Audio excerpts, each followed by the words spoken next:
नमस्कार दोस्तों, आज हम बात करने वाले हैं राजस्थान सेट परीक्षा के बारे में।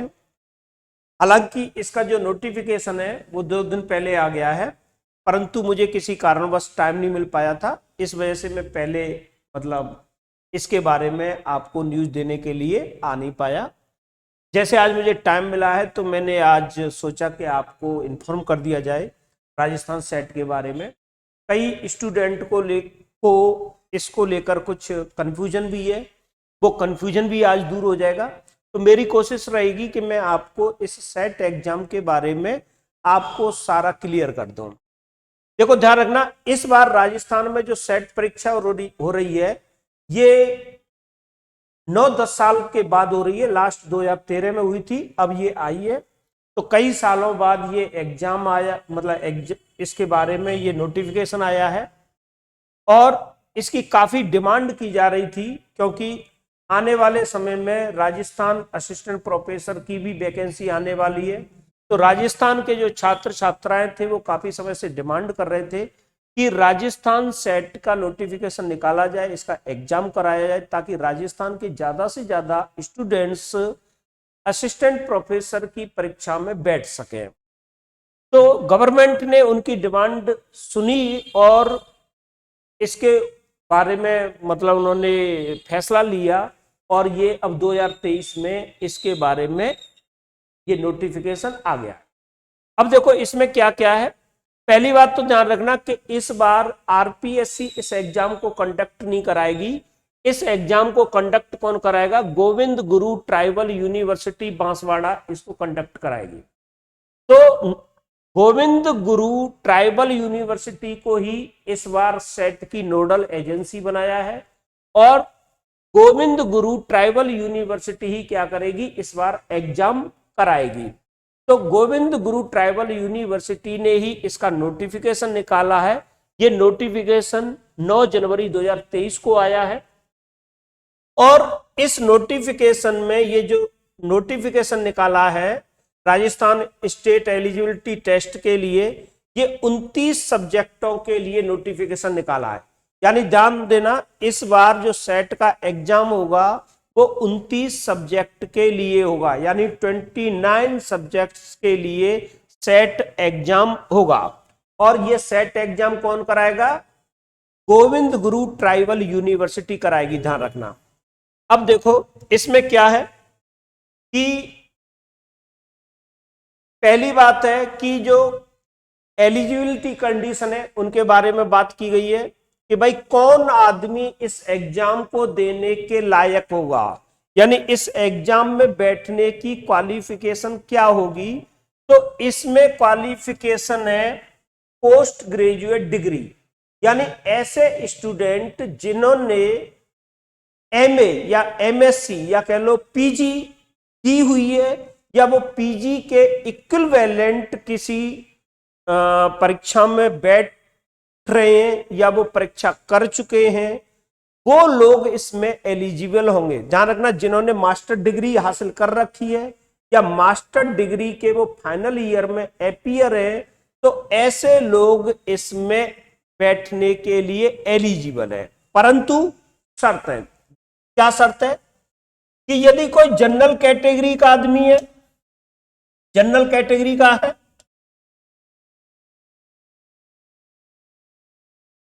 अगर जनरल कैटेगरी का है या ईडब्ल्यूएस कैंडिडेट है, तो उसके पीजी डिग्री में कम से कम 50% मार्क होने चाहिए।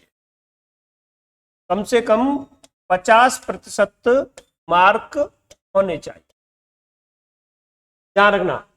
जनरल और ईडब्ल्यूएस कैंडिडेट को उसके पीजी में 50% मार्क्स होने चाहिए।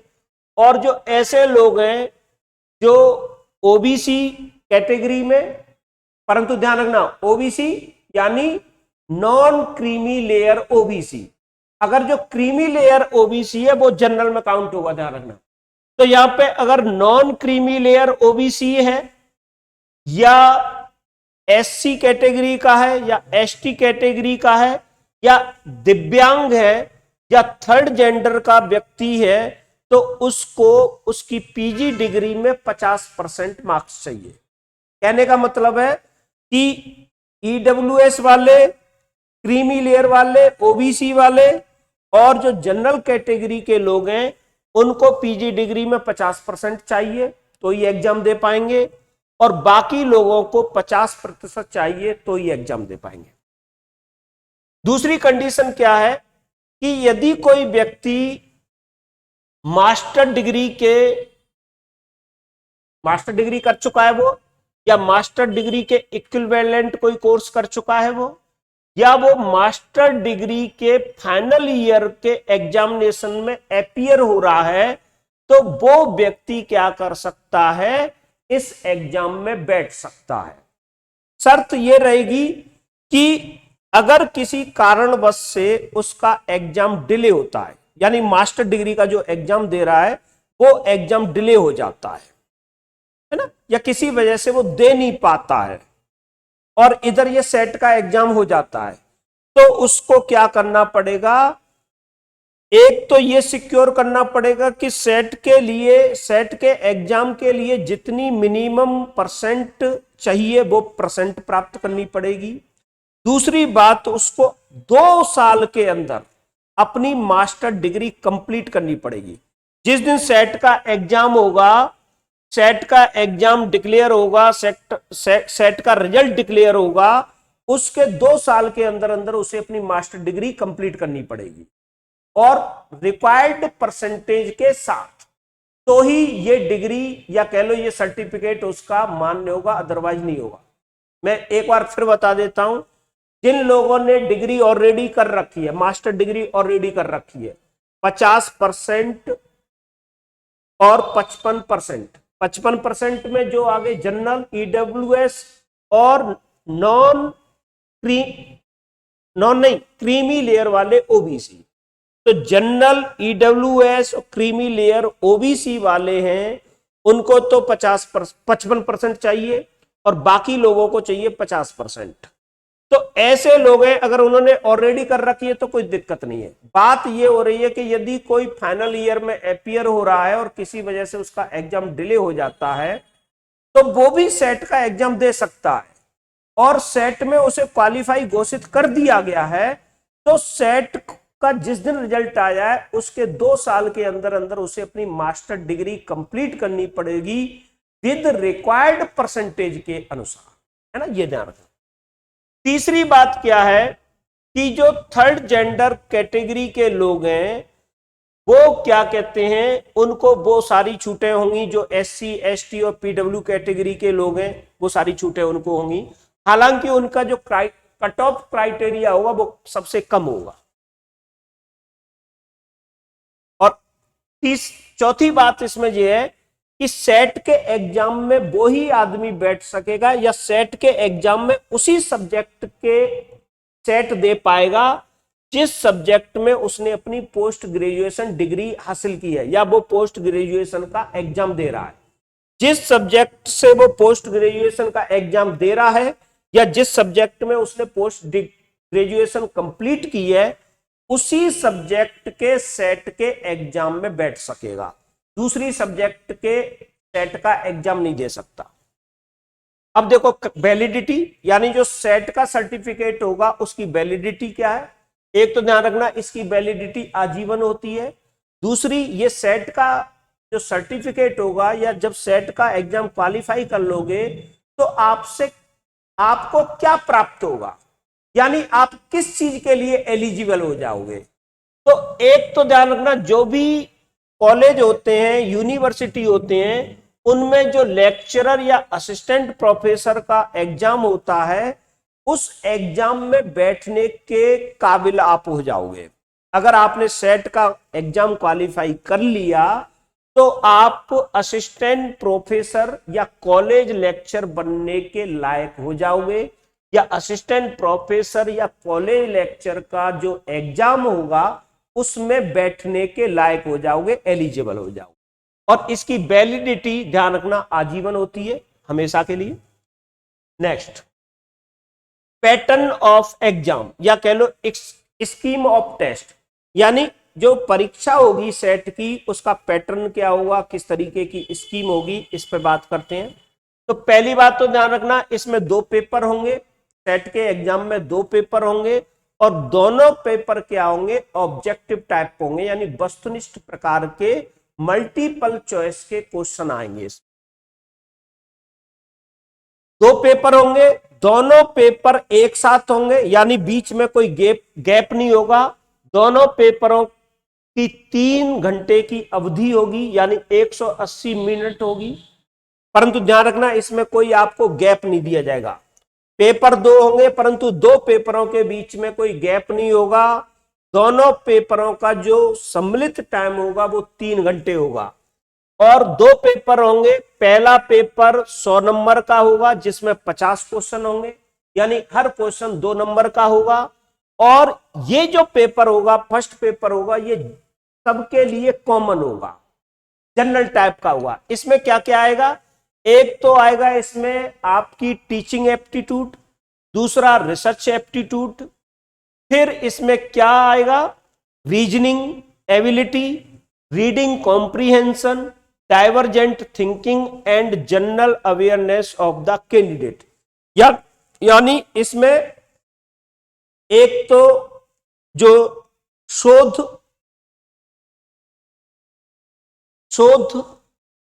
शोध करने का जो क्या कहते हैं आपका दृष्टिकोण से रिलेटेड, उसकी जो टीचिंग का जो होगा आपका एप्टीट्यूड होगा, टीचिंग और रिसर्च एप्टीट्यूड होगा। फिर इसमें जनरल अवेयरनेस से रिलेटेड क्वेश्चन होंगे, रीजनिंग से रिलेटेड क्वेश्चन होंगे, पैसेज वगैरह होंगे जिनको पढ़कर आपको वहीं पर कुछ क्वेश्चन दिए जाएंगे, उन्हीं क्वेश्चन का पैसेज में से ही आंसर देना होगा, यानी कॉम्प्रीहेंशन रीडिंग होगी। दूसरा जो पेपर होगा वो 200 नंबर का होगा और इसमें 100 क्वेश्चन होंगे और ये पेपर होगा आपकी सब्जेक्ट का, यानी आप जो भी सब्जेक्ट है, जैसे अगर आपकी हिस्ट्री सब्जेक्ट है तो हिस्ट्री में से क्वेश्चन आएंगे, ज्योग्राफी का है तो ज्योग्राफी, जैसे है ना। तो कुल मिला के 3 घंटे का पेपर होगा। इसमें 2 पेपर होंगे, एक जनरल पेपर होगा जो 50 क्वेश्चन वाला होगा और इसके 100 मार्क्स मिलेंगे आपको। दूसरा पेपर होगा आपके सब्जेक्ट का जिसमें 100 क्वेश्चन होंगे 200 मार्क्स के। एक और बात ध्यान रखना, मीडियम ऑफ क्वेश्चन पेपर होगा, हिंदी और इंग्लिश दोनों में होगा। अगर हिंदी और इंग्लिश में कोई गड़बड़ है, अगर इंटरप्रिटेशन में कोई गड़बड़ है, तो जो इंग्लिश में जो लिखा है वो ही फाइनल होगा, वो ही मान्य होगा। मार्किंग तो ध्यान रखना, प्रत्येक क्वेश्चन 2 मार्क्स का होगा और दूसरी बात, इसमें कोई नेगेटिव मार्किंग नहीं होगी। प्रत्येक क्वेश्चन 2 मार्क्स का होगा और इसमें कोई नेगेटिव मार्किंग नहीं, बाकी सारी कॉमन बातें। सिलेबस ऑफ टेस्ट, यानी जो सेट का एग्जाम होगा इसका सिलेबस कहां मिलेगा आपको, तो इसका सिलेबस आप यूजीसी की वेबसाइट ugcnetonline.in सिलेबस new.php से डाउनलोड कर सकते हैं, या जो गुरु गोविंद ट्राइबल यूनिवर्सिटी है उसकी वेबसाइट से भी डाउनलोड कर सकते हैं। वेबसाइट का एड्रेस दे रखा है ugcnetonline.in, ये यूजीसी की वेबसाइट है। ggtu.ac.in ये गुरु गोविंद ट्राइबल यूनिवर्सिटी की वेबसाइट है। तो आप चाहो तो यूजीसी नेट ऑनलाइन से भी डाउनलोड कर सकते हो इसका सिलेबस।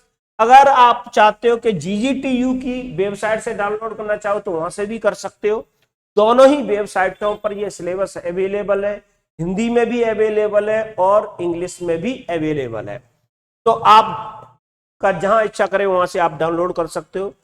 या जो लोग नेट का परीक्षा देते हैं या जिन्होंने नेट क्वालिफाई कर रखा है तो उनको तो भली भांति पता हुआ कि भाई नेट का सिलेबस क्या है। तो नेट का जो सिलेबस है, नेट का जो पैटर्न है, उसी पैटर्न पर उसी सिलेबस के आधार पर क्या होगा, ये सेट का एग्जाम होगा। अब देखो एज लिमिट, इसमें कोई अपर एज लिमिट नहीं है, यानी कोई ऊपरी आयु सीमा नहीं है, कितनी भी एज तक का व्यक्ति इस एग्जाम को दे सकता है। नेक्स्ट, एग्जामिनेशन फी, यानी जो फॉर्म आप भरोगे उस फॉर्म की फीस क्या होगी। तो general, SVC, OBC, creamy layer वाले जो राजस्थान के कैंडिडेट हैं या राजस्थान से बाहर के कैंडिडेट हैं, उनके लिए 1500 रुपए फीस है। किसके लिए? जनरल, एसबीसी और ओबीसी, क्रीमी लेयर, ध्यान रखना। ओबीसी, क्रीमी लेयर, जनरल और एसबीसी को क्या है, 1500 रुपए फीस देनी पड़ेगी। और बाकी लोग हैं जो ईडब्ल्यूएस या एसबीसी या ओबीसी नॉन क्रीमी लेयर के हैं, उनको 1200 रुपए फीस देनी पड़ेगी। बाकी जो लोग हैं जैसे एससी, एसटी और जो हैंडीकैप्ड है, उनको 750 रुपए फीस देनी पड़ेगी। अब देखो बात करते हैं कि एप्लीकेशन फॉर्म कब से कब तक भरे जाएंगे। तो 12 जनवरी 2023 से इन एप्लीकेशन फॉर्म का भरना शुरू होगा और 11 फरवरी 2023 के 11:59 PM तक, यानी रात के 11:59 तक आप फॉर्म भर सकते हो, 11 फरवरी तक। डेट ऑफ एग्जामिनेशन भी दे दी है, यानी डेट एग्जामिनेशन कब होगा, परीक्षा कब होगी इसकी। तो परीक्षा है 19 मार्च 2023 को, यानी ज्यादा दिन नहीं है। आज ऑलरेडी क्या कहते हैं 11 तारीख हो चुकी है, तो लगभग 19 दिन इसमें है आपके पास, 19 दिन वो और 1 महीना फरवरी का, तो लगभग आपके पास 2 महीने के आसपास का समय है। तो आपको तैयारी बहुत तेजी से करनी पड़ेगी, बहुत जल्दी, मतलब तीव्र गति में, है ना। लगभग 2 महीने का समय मान के चलो, क्योंकि बाकी के जो कुछ दिन ज्यादा हैं वो इधर उधर और निकल ही जाते हैं, तो 2 महीने मान के चलो। तो आप अभी से 2 महीने छोड़ो, मतलब 50 दिन की प्लानिंग करके आप इसकी स्ट्रेटजी बनाओ कि 50 दिन के अंदर अंदर हमें किस तरीके से इसका सिलेबस कंप्लीट करना है और ये एग्जाम फाइट करना है ना। तो ये 50 दिन की रणनीति बना के आप इस पर आगे बढ़ो और बड़ी तेजी से पढ़ाई करो, ताकि, और कोशिश करना है कि भाई सिलेबस कंप्लीट हो। सिलेबस कंप्लीट हो गया तो काफी हद तक चांस होते हैं कि आप इस एग्जाम को क्वालिफाई कर लो, क्योंकि मैंने जो पिछले साल के मतलब पेपर देखे हैं तो उससे पता चलता है ज्यादा टफ पेपर तो आता नहीं है। यानी नेट के हिसाब से देखें तो नेट के लेवल का ये एग्जाम नहीं होता है, नेट की तुलना में थोड़ा सा इजी होता है। हालांकि अभी हम कुछ नहीं कह सकते, क्योंकि भाई पहली बार एक नई एजेंसी इसकी भर्ती कर रही है, तो कैसा पेपर बनाएगी, हो सकता है ये टफ पेपर बना दे, हो सकता है बहुत सिंपल पेपर बना दे, हो सकता है मीडियम पेपर हो, तो कह नहीं सकते। परंतु जनरली ऐसा देखा गया है, स्टेट का जो पेपर होता है, सेट का, जो सभी स्टेटों में होता है, वो सेट का पेपर नेट की तुलना में थोड़ा सा इजी होता है, इसलिए मैं कह रहा हूं। तो आप कोशिश करो कि ज्यादा से ज्यादा सिलेबस कंप्लीट करो, मतलब ऐसा नहीं कि भाई बहुत ज्यादा गहराई से मतलब 2-2 4-4 बुक लेके पढ़ने बैठ जाओ, तो ऐसा करने की कोशिश मत करो। कोई एक गाइड ले लो या कोई सी भी बुक ले लो, हर टॉपिक पे एक एक बुक को ही पूरा सिलेबस, या मैं तो अब कहूंगा कि भाई 50 दिन की आपको स्ट्रेटजी बनानी है, 50 दिन में इसको कंप्लीट करना है, तो आप कोई मार्केट से गाइड ले लो तो ज्यादा बेटर है, जिसमें सारा सिलेबस आपका जल्दी से तेजी से कवर हो सकता है। और मुझे लगता है कि कोई भी गाइड उठा लोगे आप, उस गाइड से भी तैयारी करोगे तो इसका एग्जाम आप क्लियर कर सकते हैं। यानी बहुत ज्यादा लोड लेने की आपको आवश्यकता नहीं है, गाइड पढ़कर भी मैं कह सकता हूं कि आप इस एग्जाम को क्रैक कर सकते हो। और वैसे भी आपके पास अब दूसरा कोई ऑप्शन नहीं है कि भाई आप बड़ी बड़ी किताबें पढ़ो, कई कई राइटरों की किताब पढ़ो, इतना आपके पास समय भी नहीं है, तो ऑप्शन भी नहीं है आपके पास, गाइड पढ़ने के अलावा कोई ऑप्शन नहीं है ना। तो कोई सी गाइड उठा लो मार्केट से अच्छी लगे जो आपको, और उसे जल्दी फटाफट पढ़ना शुरू करो। ठीक, तो मैं समझता हूं कि आप इस एग्जाम को क्रैक कर सकते हो। अब देखो,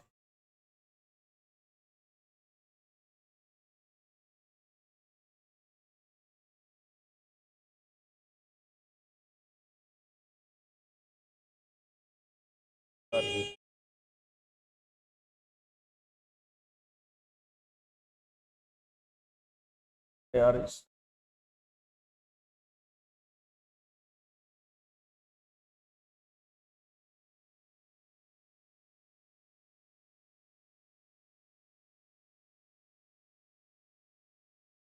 अब देखो क्या है, जनरल इंफॉर्मेशन एंड इंस्ट्रक्शन, इसमें कुछ वो खास बात नहीं है, वही सारी बातें जिनको आप जानते हो।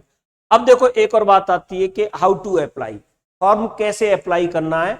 तो फॉर्म अप्लाई करने के दो तरीके हैं। एक तो है कि आप गुरु गोविंद ट्राइबल यूनिवर्सिटी की वेबसाइट पर जाकर इस फॉर्म को भर सकते हैं। दूसरा तरीका है कि आप एसएसओ पोर्टल पर जाकर भी इस फॉर्म को भर सकते हैं। तो या तो गुरु गोविंद ट्राइबल यूनिवर्सिटी की वेबसाइट पर जाकर इस फॉर्म को भर दो, या एसएसओ आईडी जो आपकी बनी हुई है उस एसएसओ आईडी पर जाकर भी आप फॉर्म को अप्लाई कर सकते हैं। तो ये इससे रिलेटेड जानकारी है। और मैं आपको इन्फॉर्म कर दूं कि हम ऑलरेडी एक बैच चला रखा है, हमने नेट का बैच चल रहा है। आपके पास इस बार सेट का एग्जाम क्वालिफाई करने का अच्छा मौका है। साथ में इस साल यानी 2023 में 3 बार नेट का एग्जाम होगा, तो आपको नेट का एग्जाम क्वालिफाई करने के भी 3 अवसर मिलेंगे। इसी साल राजस्थान असिस्टेंट प्रोफेसर की भी वैकेंसी आने वाली है और इसी साल उसका भी एग्जाम हो जाएगा। कई अन्य अदर स्टेटों में भी असिस्टेंट प्रोफेसर की वैकेंसी आ चुकी है या आने वाली है। जैसे मध्य प्रदेश का नोटिफिकेशन आ गया है, मार्च में उसके फॉर्म भरे जाएंगे, तो मध्य प्रदेश में भी इसी साल असिस्टेंट प्रोफेसर का एग्जाम हो जाएगा। छत्तीसगढ़ में भी वैकेंसी आने वाली है। हरियाणा में कुछ सब्जेक्टों में वैकेंसी आ चुकी है, कुछ सब्जेक्टों में जैसे इतिहास में वैकेंसी आने वाली है। तो कई मतलब बहुत सारी आपके पास अपॉर्चुनिटी है कि आप अच्छे से थोड़ी मेहनत करो तो इसी साल आप कहीं ना कहीं या तो राजस्थान में या अदर स्टेट में कहीं ना कहीं क्या कर सकते हो, असिस्टेंट प्रोफेसर बन सकते हो। तो अभी से पूरे मनोयोग से आप तैयारी करो, दम लगा के तैयारी करो, ताकि ये एग्जाम आपका क्लियर हो और आप असिस्टेंट प्रोफेसर बन सके। अब देखो हम अपनी एकेडमी के बारे में बताएं तो हम इतिहास सब्जेक्ट को लेकर ऑलरेडी एक बैच चला रखा है नेट का असिस्टेंट प्रोफेसर का। तो अगर कोई स्टूडेंट कोर्स लेना चाहता है या हमसे पढ़ना चाहता है तो कांटेक्ट कर सकता है। हमारा जो हमारा नंबर है वो मैं यहाँ पे नोट कर देता हूं। ये है 63 75 71 24 98 6375712498। तो अगर कोई जिज्ञासा है, उसके बारे में कोई क्वेश्चन पूछना है या इस नोटिफिकेशन से रिलेटेड कोई क्वेश्चन पूछना है या एग्जाम से रिलेटेड कोई क्वेश्चन पूछना है या आपको कोई गाइडेंस चाहिए, किसी बुक या गाइडेंस के बारे में पूछना है, तो आप निसंकोच कभी भी फोन कर सकते हैं। अगर आपको कोर्स करना है, कोचिंग करनी है, तो भी आप इस नंबर पर कॉल कर सकते हैं, कांटेक्ट कर सकते हैं। आपको जो भी सूटेबल गाइडेंस होगी वो दी जाएगी। तो आज के वीडियो हम यहीं पे समाप्त करते हैं। Okay, bye, good night.